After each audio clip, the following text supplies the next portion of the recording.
The Encyclopedia of Natural History, authored by Ulisse Aldrovandi, contains a volume titled Historia Monstrorum, which details and illustrates the depictions of monsters believed to have existed across the world.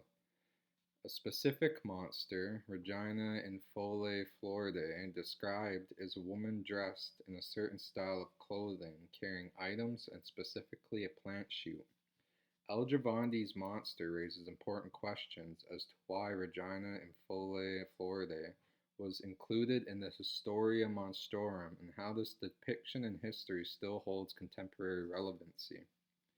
What's interesting upon first impressions is the monster could have originated from an actual peoples and place, but it could also be entirely fictitious, featuring a multitude of possible origins. What is interesting is the monster presents a divine posture and gesturing of the hand resembling biblical representations of people. The Historia Monstrorum was published during a time period where exploration of the unknown world, specifically the Americas, is rife and becoming increasingly popular. Having a connection to the land during this time was primarily considered taboo, animalistic, unhumane, and even savage, only practiced by lesser beings that did not assimilate into the contemporary civilizations present. Living off the land avoided the linear evolution of becoming civilized. Eastern societies allow oneself to attain all resources necessary for survival through modern sources such as merchants and storefronts. I concluded that the being is wearing a hat fashioned from animal hide with the fur still attached, but it is entirely plausible that the fur could be the monster's naturally formed hair. Aldrovandi's monster resembles a human being with a normal anatomy, no deformities or abnormalities, and no race or their status presented. Aldrovandi's monster appears to have a deep connection to the environment, as the monster is dressed in clothing appearing to be obtained from animal hide, baskets weaved used for gathering, which is fastened to the belt, and the focus on a plant shoot specifically trying to identify perhaps the species or properties of that plant.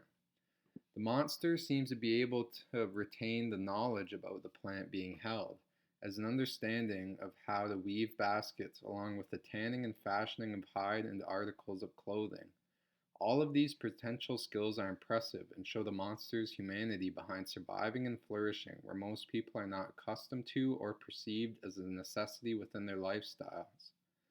What's puzzling is the materials we'll use for clothing. What are the berries or objects appearing within the basket, and why specifically the monster chose that plant shoot, and that specific species of plant could be. There are very little distinct features as to how Aldrovandi's monster constitutes such a title of monster, besides the clothing and devices used for survival. The focus of Aldrovandi's monster on plants and natural devices is the only indication as to why this being could possibly be considered as a classical monster.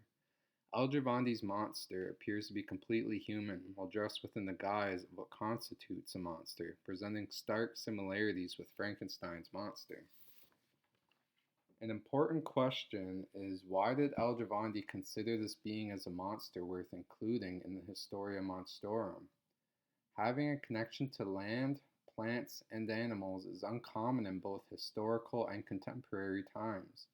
These resources are exploited for financial gain instead of being used for personal practices and survival. When these resources are not being exploited but instead utilized for survival, it provides potential insights into why Aldrovandi considered her a monster. Frankenstein's monster often reflected upon the nature around him, keeping him calm during harsh events. This is relatable to Aldrovandi's monster, reflecting on the plant shoot, possibly to identify it for medicinal uses.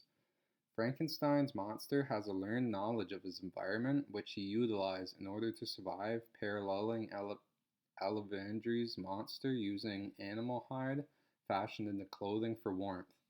Both Frankenstein's and Aldrovandi's monster share characteristics in which they are perceived as monsters, but they also share human traits, thought processes, and emotions. Both monsters have the physical appearance of being human, but share superficial characteristics that allow the observer to perceive them as monsters. Both monsters present aspects of being human, which is deeper than their appearance and stems from their passions, sentiments, and desire. What is interesting is that many people still consider Aldrovandi's being as a monster through the ideas discussed. Aldrovandi's historical sketch of the monster, Regina Infulae Floridae, Queen of Flowers, still holds relevancy in contemporary times on how indigenous peoples are depicted. Aldrovandi's sketch provides important insight into how certain people have been viewed as monsters and how reflecting on these beliefs help understand the discernment of what constitutes a monster.